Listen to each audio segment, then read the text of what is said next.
इस वीडियो में हम लोग D pharm first year subject pharmaceutics, इसमें टॉपिक जो हम लोग पढ़ेंगे वो मेरा स्टरलाइजेशन होगा। मेजर चैप्टर मेरा स्टरलाइजेशन है। इसमें हम thermal resistance of micro organisms जानेंगे, ठीक है। और सेकेंड जो हमारा पॉइंट होगा वो होगा factors affecting the thermal destruction of micro organisms. Micro organisms का जो वेजिटेटिव कोर्स रहता है वो इजिली डिस्ट्रक्ट हो जाता है, ठीक है। लेकिन जो स्पोर्स रह जाता है जिससे माइक्रो ऑर्गेनिजम्स का फिर ग्रोथ होने का चांस रहता है, वो जो स्पोर्स है वो इजिली डिस्ट्रक्ट नहीं होता है। उसके लिए जैसे thermal death time, thermal death rate micro organisms का, ये सब हमें पता होना चाहिए, ठीक है। तो हम वीडियो स्टार्ट करने से पहले आपसे रिक्वेस्ट करते हैं, आप चैनल पे नया है तो चैनल को सब्सक्राइब करें, आपको वीडियो पसंद आती है वीडियो को लाइक करें। चलिए फर्स्ट टॉपिक हम शुरू करते हैं, thermal resistance of micro organism, ठीक है। माइक्रो ऑर्गेनिजम्स वेरियस टाइप्स के रेसिस्टेंस शो करते हैं वेरियस मेथड ऑफ स्टरलाइजेशन के साथ, ठीक है। Micro organisms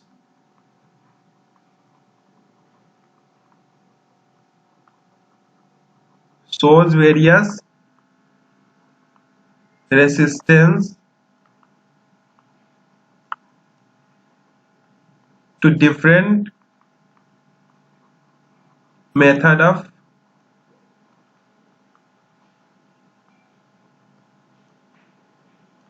sterilization. पार्टिकुलर एक स्टरलाइजेशन मेथड एक पार्टिकुलर माइक्रो ऑर्गेनिजम्स के डिस्ट्रक्शन के लिए बना होता है, ठीक है। स्पेसिफिक माइक्रो ऑर्गेनिजम्स के साथ साथ जो डिग्री ऑफ रेसिस्टेंस होता है वो वेरी करता है। द डिग्री ऑफ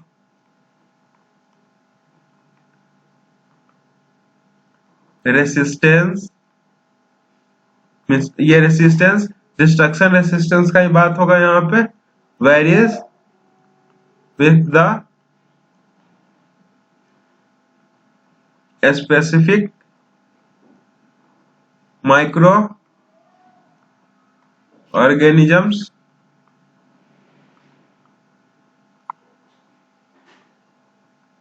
ये तो आप जानते हैं कि वेजिटेटिव फॉर्म जो रहता है माइक्रो ऑर्गेनिजम्स का वो ज्यादा उतना रेसिस्टेंस नहीं रहता है as compare to spores of the microorganisms. Spores of micro organisms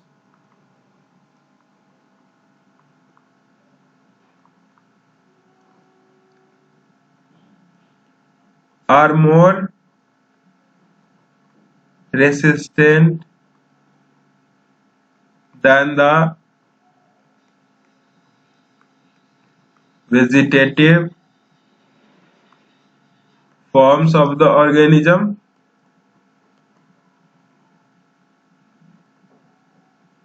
ठीक है। कोई भी हम स्टरलाइजेशन मेथड जैसे gaseous sterilization, moist heat sterilization, कोई भी स्टरलाइजेशन का मेथड हम सिलेक्ट करने से पहले हम ये जानेंगे कि वो जो हम मेथड चुन रहे हैं वो ऑप्टिमम मींस दैट लेथल है डिस्ट्रक्शन ऑफ माइक्रो ऑर्गेनिजम्स के स्पोर्स के डिस्ट्रक्शन के लिए। वो मेरा जो मेथड स्टरलाइजेशन का मेथड जो हमने सेलेक्ट किया है वो ऑप्टिमम है या नहीं, ठीक है।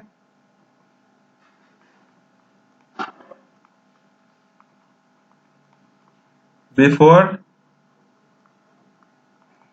selecting any method of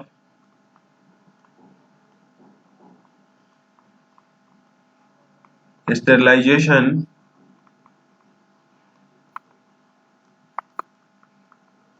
it must be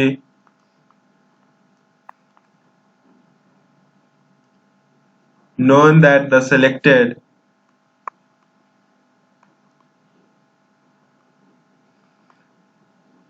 method and its condition is optimum, या फिर इसको हम लेथल भी कर सकते हैं, to the destruction of to the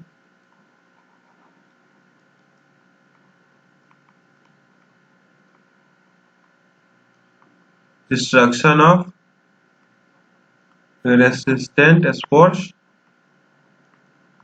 या फिर डायरेक्टली कहेंगे लेथल है to destroy spores of the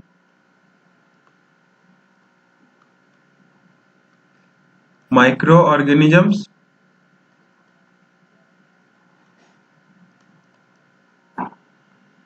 अब हम ये पता करने के लिए कि जो स्पोर्स है वो किस स्टरलाइजेशन मेथड को फॉलो करेगा जिसके लिए ऑप्टिमम है, जिससे वो इजीली माइक्रो ऑर्गेनिजम्स का स्पोर डिस्ट्रक्ट हो जाएगा। उसके लिए हम कुछ पॉइंट जानेंगे। For this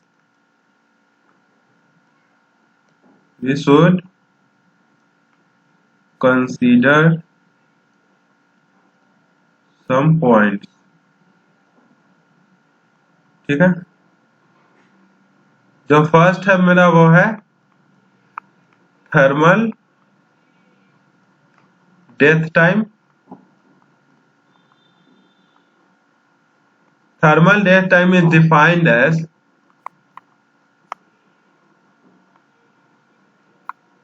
the time required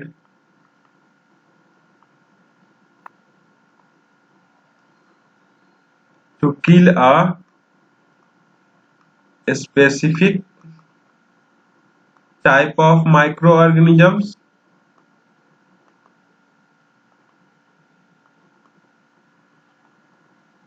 at a given temperature under some conditions।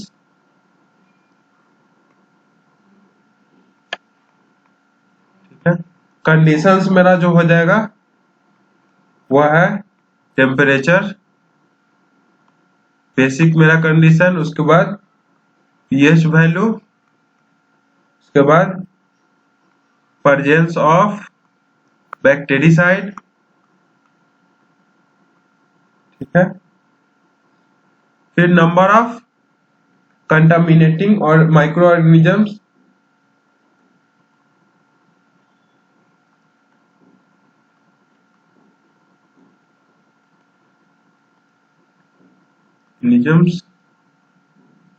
और जो मेरा लास्ट है वो है माइक्रो ऑर्गेनिजम्स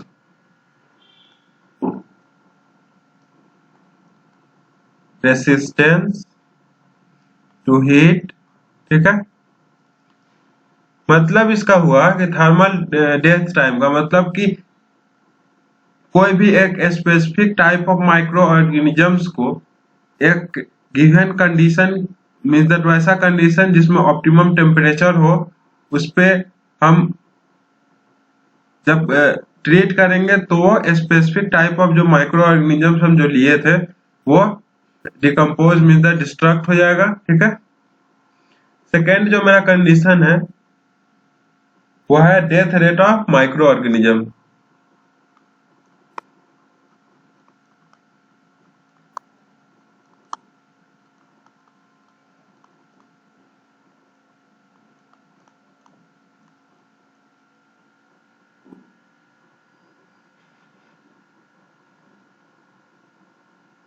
ठीक है, थर्ड मेरा है डेसिमल रिडक्शन टाइम, जिसको हम डी वैल्यू भी कहते हैं।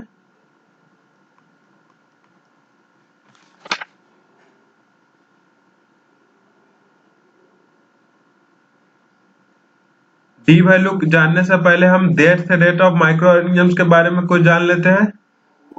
जैसे कोई भी एक डायरेक्ट मेथड नहीं है स्टेरिलिटी को अचीव करने को का डिटर्मिनेशन के लिए। ठीक है, क्योंकि स्टेरिलिटी जब अचीव होने वाली रहती है उससे शॉर्टली कुछ वक्त पहले, ठीक है, जो लिविंग माइक्रो ऑर्गेनिजम्स का जो नंबर रहता है वो इतना कम हो जाता है जिससे एक्यूरेट डिटर्मिनेशन हो पाना बहुत मुश्किल रहता है। क्योंकि एरर सैंपल में वहां पे बहुत ज्यादा रहता है। ठीक है, no direct method to determine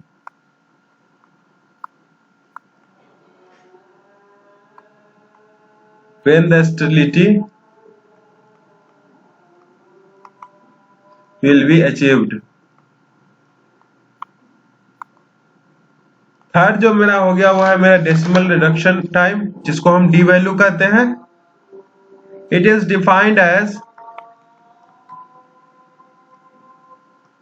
the time जो बेसिकली मेरा इन मिनट में रहता है,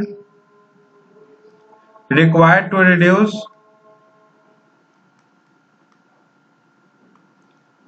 reduce the number of viable microorganisms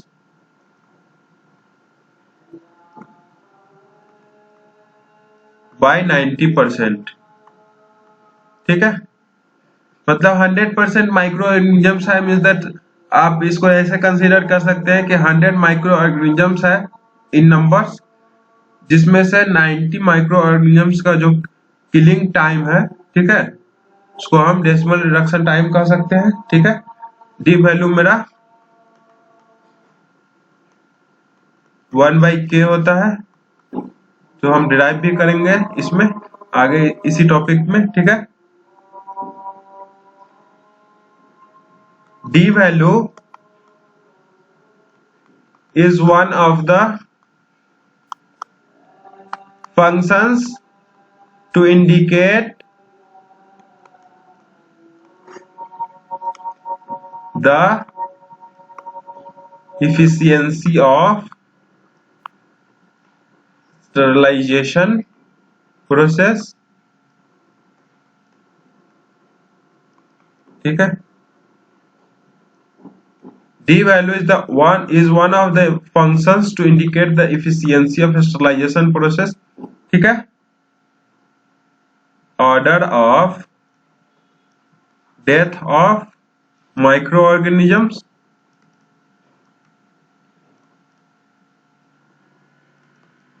ठीक है, K is equal to 1/T log n dot minus log n।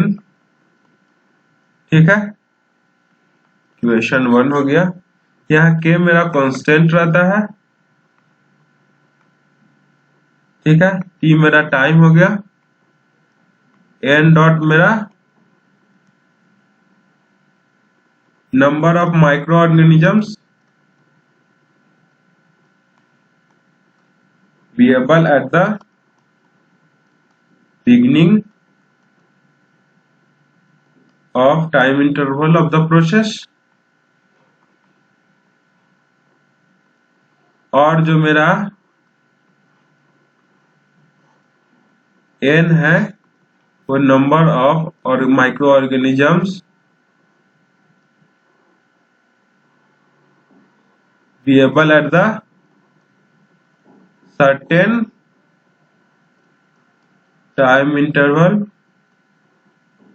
ठीक है, डी वैल्यू में 90% विएबल माइक्रो ऑर्गेनिज्म का डिस्ट्रक्शन होता है। ठीक है, तो after 90% reduction of micro organisms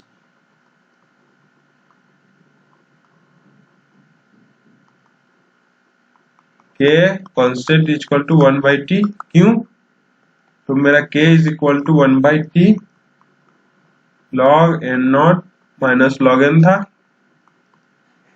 1/t log n not मेरा था number of organism viable at the beginning of time interval log 100। ठीक है, माइनस log n मेरा log 90। ठीक है, 1/t log m minus log n log m/n to 1/t log 100/10। ठीक है, k is equal to 1/t log 10 to the power base 10, ठीक है। 10 log 10 to the base 10 मेरा वैल्यू 1 होगा, तो 1 is equal to 1/t, hence k is equal to 1/t, ठीक है।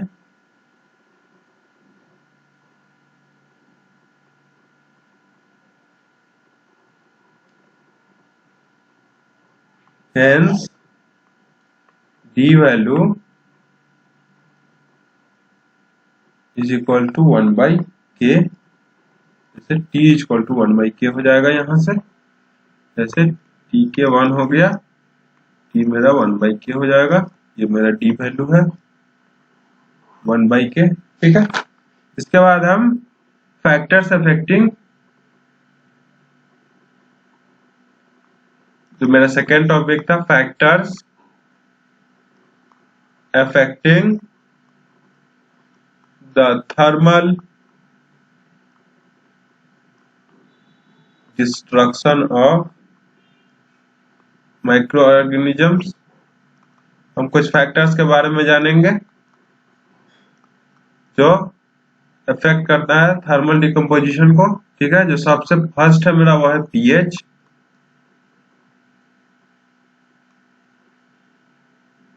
Majority of micro organisms are resistant to heat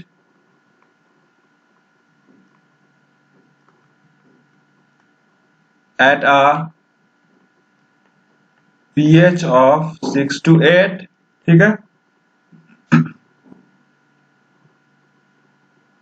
इसलिए acidic and और basic solutions are easier to sterilize, क्योंकि उसका pH अगर एसिडिक रहेगा तो 6 से कम रहेगा और बेस रहेगा तो मेरा बेसिकली 7 से ऊपर रहेगा,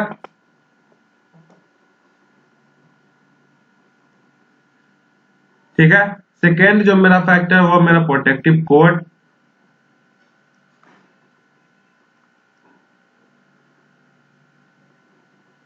प्रोटेक्टिव कोट कब बनेगा, जब किसी एक सिस्टम में high concentration of organic substance जैसे प्रोटीन और कार्बोहाइड्रेट प्रेजेंट रहेगा, तो वो माइक्रो ऑर्गेनिजम्स के ऊपर से कोट बना लेगा, ठीक है। प्रोटेक्टिव कोट बना लेगा जिससे हमारा माइक्रो ऑर्गेनिजम्स का स्टरलाइजेशन प्रोसेस नहीं हो सकता है, ठीक है। जो थर्ड मेरा फैक्टर है वो है मेरा एंटीबैक्टीरियल एजेंट, बैक्टीरियल एजेंट। हम कोई अगर एंटीबैक्टीरियल एजेंट्स ऐड करेंगे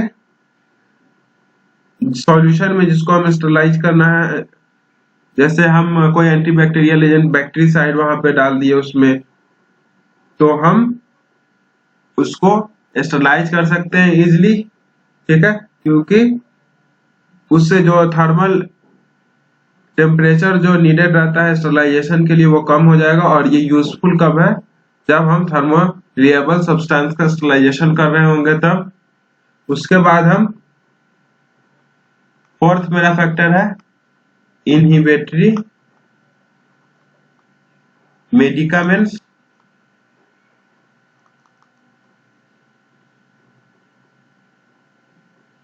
जैसे कोई कोई मेडिकामेंट्स को हम डायरेक्टली कन्वर्ट कर देंगे सॉल्यूशन में, तो माइक्रो ऑर्गेनिजम्स के लिए हार्मफुल है, जिससे हमारा माइक्रो ऑर्गेनिजम्स का डिस्ट्रक्शन हो जाएगा। और मेरा एक और फैक्टर है initial number of micro organisms present in the substance which are to be sterilized, ठीक है।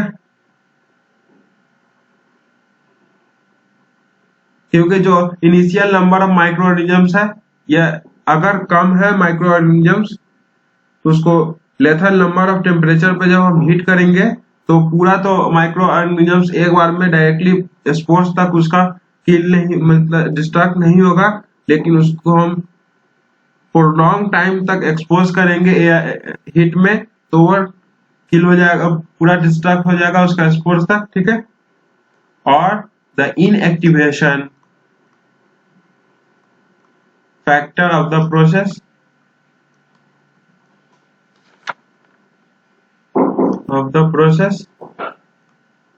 ठीक है, ये कुछ ऐसे फैक्टर्स है, ठीक है।